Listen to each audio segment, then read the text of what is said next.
chapter-wise to chapter 18 right now, because we were just drawing structures and dealing with molecules and so on. So, having a chapter on carbon-containing compounds, which is what organic chemistry is appropriate for us because there are infinite different ways that compounds can be formed with multiple carbons. And in chemistry, that's all organic versus inorganic means. Organic compounds contain carbon, inorganic compounds do not.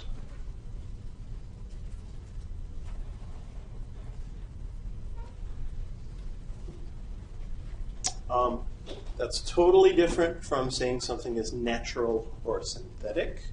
Natural or synthetic is just whether it was made in nature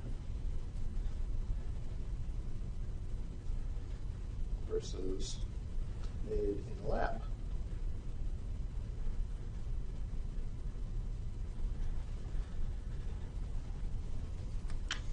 We could have one substance that is identical, okay, whether it was natural or synthetic. Okay? The active ingredient in aspirin for hundreds of years was extracted from the bark of a willow tree. So it was a natural compound. But now we don't extract it all from tons and tons of willow trees. We make it from scratch with chemical reactions. So it's synthetic. But it's still the exact same substance. Okay? It's no worse because it was made in the lab. It's the exact same substance. So whether something is healthy or not has to do with what the substance itself is, but also how pure it is, or if there are any other things. So keep that in mind. So let's start with the simplest kind of organic compounds. Hydrocarbons have only C and H in them. Okay? And lots of ways of drawing them. If I just draw like 4 carbons connected, we call that a carbon skeleton or a carbon backbone, and we use that for problem solving sometimes, but that's not actually a complete structure because carbon has to make how many bonds? 4. So if we draw those same 4 carbons and add hydrogens so that they each have 4 bonds, these 2 end carbons would have to have how many hydrogens? They'd have to have 3 hydrogens. Okay? So carbons on the end of a chain have 3 H's, and then carbons on the inside of a chain like that would have how many H's? They'd have 2. Okay. So the book calls it a structural formula. We would just call it a flat Lewis structure, or a Lewis structure that's not necessarily drawn with the correct shape.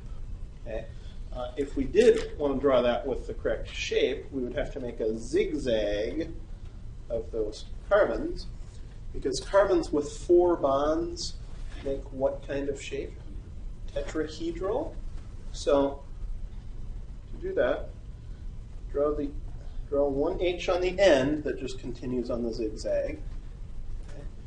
And then try and make that tetrahedral carbon here.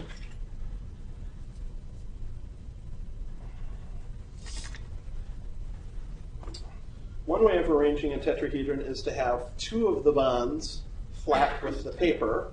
Okay? Like if that carbon, this bond to the H, and that bond to the C would be flat with the paper, but then the other 2 H's, one would be towards you and one would be going back. Okay? So one way of showing that is to make kind of a wedge-shaped bond like that that's going towards you, and a dashed bond that's going back away from you. Okay? That's the specific way to draw a tetrahedral structure where you're being specific about that one going back into the paper, this one coming forward out of the paper towards you. Okay? So all of these would have a forward hydrogen and a backward hydrogen. Forward hydrogen and backward. And so on. Now, thankfully, we don't need to draw these full 3-dimensional structures very often. it's kind of time consuming, but that's the best representation of where all those atoms would be in a true three-dimensional sense. Okay? But what is good to know is that chains of carbons form zigzags, okay? That the other bonds on those zigzags are either going forward or backward towards you. So, I'll give you a second, one more second. A couple of you are still sort of copying that down. Thankfully, we have a lot of kind of shortcut ways to draw something like that. If we look back at this one, and if I only draw the CC bonds, it would look like that, right? We got one that goes up, one that goes down, one that goes up. Okay? So when we draw a line structure, that's enough to describe this entire molecule, really. It only shows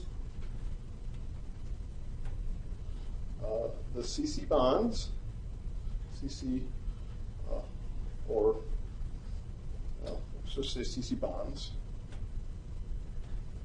H's are hidden.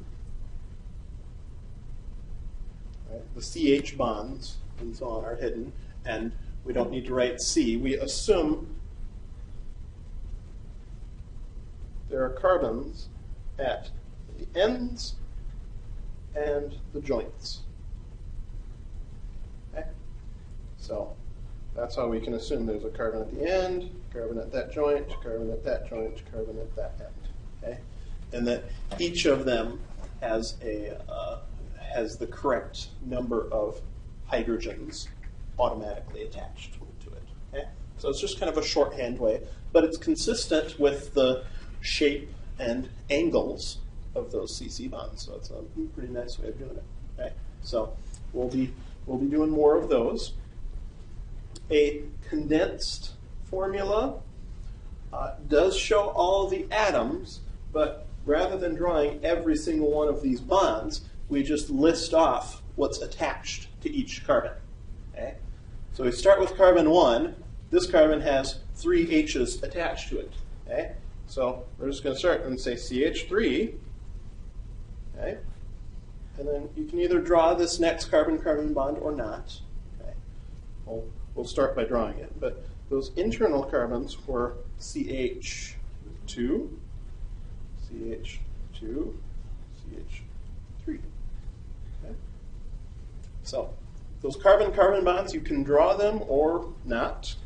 It's the same thing. You can just do CH3, CH2, CH2, CH3.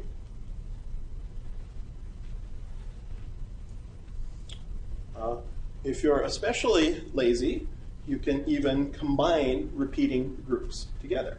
So you could say CH3 in parentheses CH2. See, there are 2 of them in a row, and the CH3 on the end. You cannot combine the CH3s because they're not next to each other, okay?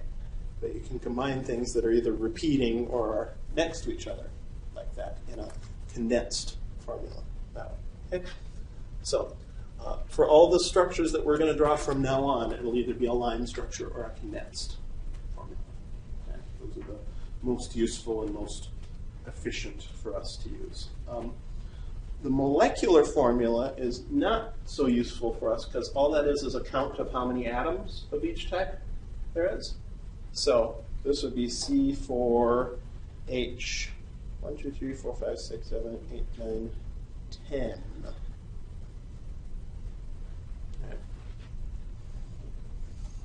Okay. You guys discovered in lab last week, or with our worksheet last week, that just one formula like this can sometimes have multiple structures that describe it, right?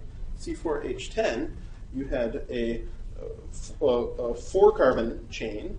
I can draw that as a line structure like that. That was, let's do it both ways, CH3, CH2, CH2, CH3. Or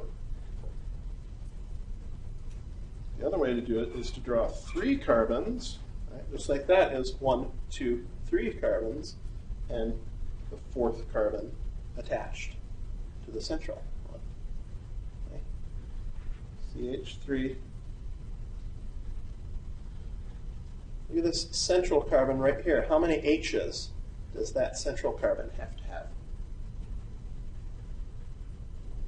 For carbon to have 4 bonds, right? Remember, there's a carbon right there. There's 1, 2, 3 bonds already, so the 4th bond is the hydrogen. So you can just say CH. Okay. Those are called isomers, when it's the same number of atoms, but different structure. Okay. And the larger, the more complicated a molecule gets, the more isomers it would have. Okay? The 5-carbon compound has 3 isomers, and the 6-carbon compound has like 4 isomers or something like that, or 5 isomers. It kind of goes up like that statistically. Okay? So